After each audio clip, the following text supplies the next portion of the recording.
صدا جمعیت بلند JTAT بیروش همه منتظر شهر چراغا روشن میشن تو بینو زد میکنن کاندیدا آماده لوس سانتوس آزاده انتخابات همینه حماس آفرینه همه نگاه ها به ما میگن دستیمونه اینه خیابا روشن میشن دوربینا ضبط میکنن کاندیدا آماده لوس سانتوس آزاده انتخابات همینه حماس آفرینه همه نگاه ها به ما میگن دستیمونه اینه خیابوناش لوخ صدا جمعیت بلند JTAT بیروشن همه منتظر شهر چراغا روشن میشن دوربینا ضبط میکنن کاندیدا آماده لوس سانتوس آزاده فلا قوتی مردم لوس سانتوس آقای برنامه هستم خواستم خدمتتان عرض کنم که ما به عنوان کاندید ریاست جمهوری شما بهتان وعده میتونم که این سال خواد هم میتنیم خود کمک هم نگه 2000 بانکه نفتی به بازار جهانی صادر کنیم. خدمت وزیر محترم آقای نفتی هستیم. آقای نفتی توی 6 ماهی که گذشت شما چگونه تونستید صادرات نفت و صنعت رو مدیریت کنید؟ آیا سودده بوده و یا خیر؟ بله ببینید طبق گفته های دکتر برنامه ما نفتا رو اینجا زدیم تلمبا کاچ در اومد ریختیم نفت گابی گذاشتیم تو تگابادا هر کی بخواد بخره میخره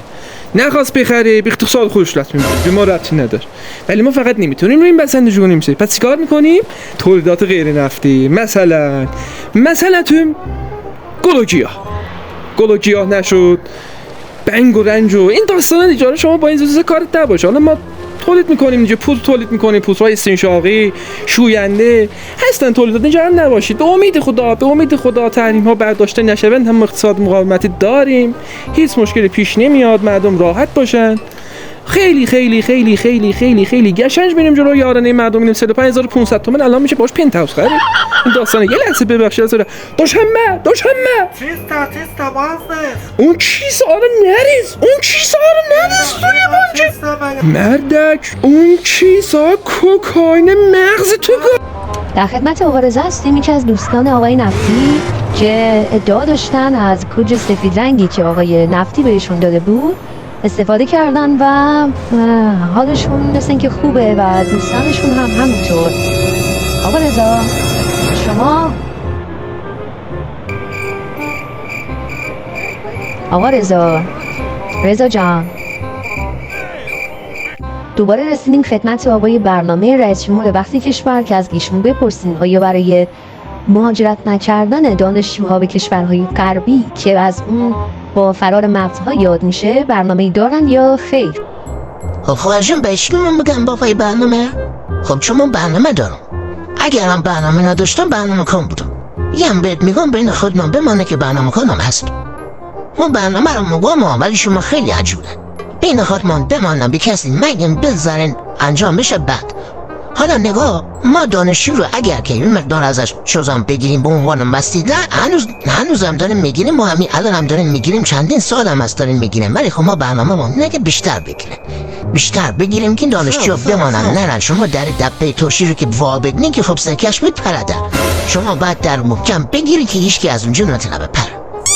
حالا یه چیز دیگه هم که هست هیچ نخبه‌ای از مملکت ما خارج نشده نه غرب رفتن نه شرق رفتن شما برو همین دانشگاه لوس سانتوس رو نگاه کو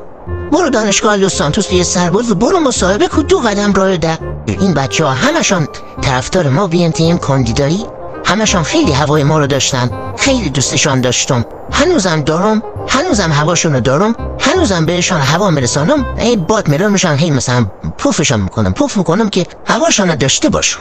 سلام به روی ماهت والا سلام هست میکنم خدمت مردم عزیز که اینو میبینن راستش من دانشجوی هنرم با چند تا از دوستان از نخبه های رشته های مختلف هنری هستیم بعد راستش تا همین اواخر قبل از به قدرت رسیدن آقای برنامه من خب هنرهام خیلی زیاد بود و نخبه بودم تو این زمینه ولی خب درآمدی برامون نداشت خیلی وضع مالی بد شده بود دیگه واقعا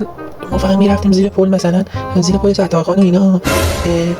خیلی اذیت می‌شدیم، خیلی سختی می‌کشیدیم که هنرمون رو به مردم نشون بدیم و خوششون بیاد، ولی خب هزینه ها نمی‌رسید، واقعا خیلی تورم زیاد بود. در حدی که من و دوستان تصمیم گرفته بودیم بریم مهاجرت کنیم، بریم وایس سیتی. اونجا حداقل شنیده بودم که زیر پل اوهایو اونجا خیلی خوبه، درآمد بالا دلاری. ولی وقتی آقای برنامه اومدن برنامه‌شون رو گفتن، من خیلی نظرم واقعیتش راجع به برنامه‌شون جلب شد و خودم حتی رفتم تو ستادشون از هنرمند استفاده کردم، رأی مردم رو براشون جلب کردم که رأی آوردن خدا رو شکر که الان قدرت دستشون، شرایط ما خدا رو شکر بهتر، هم کاسبیم هم بیشتر مردم به هنر ما ارزش قائل میشن. شاید خب بپرسه هنرم چیه؟ من هنرم تخصصم توی هنر حلقه یابی و مثل آقای حفره ها هستش. من تخصص حفره دارم.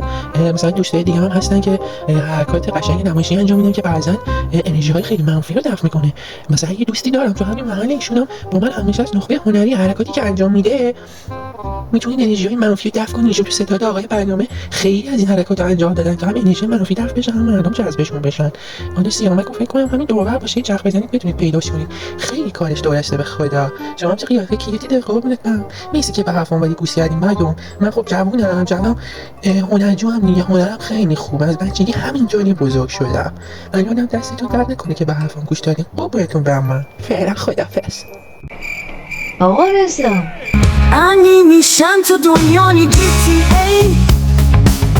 بیا ببین و بکن سابسکرایب، لایک ویدیو نشه فراموش، نظر بذار و بکن سابسکرایب.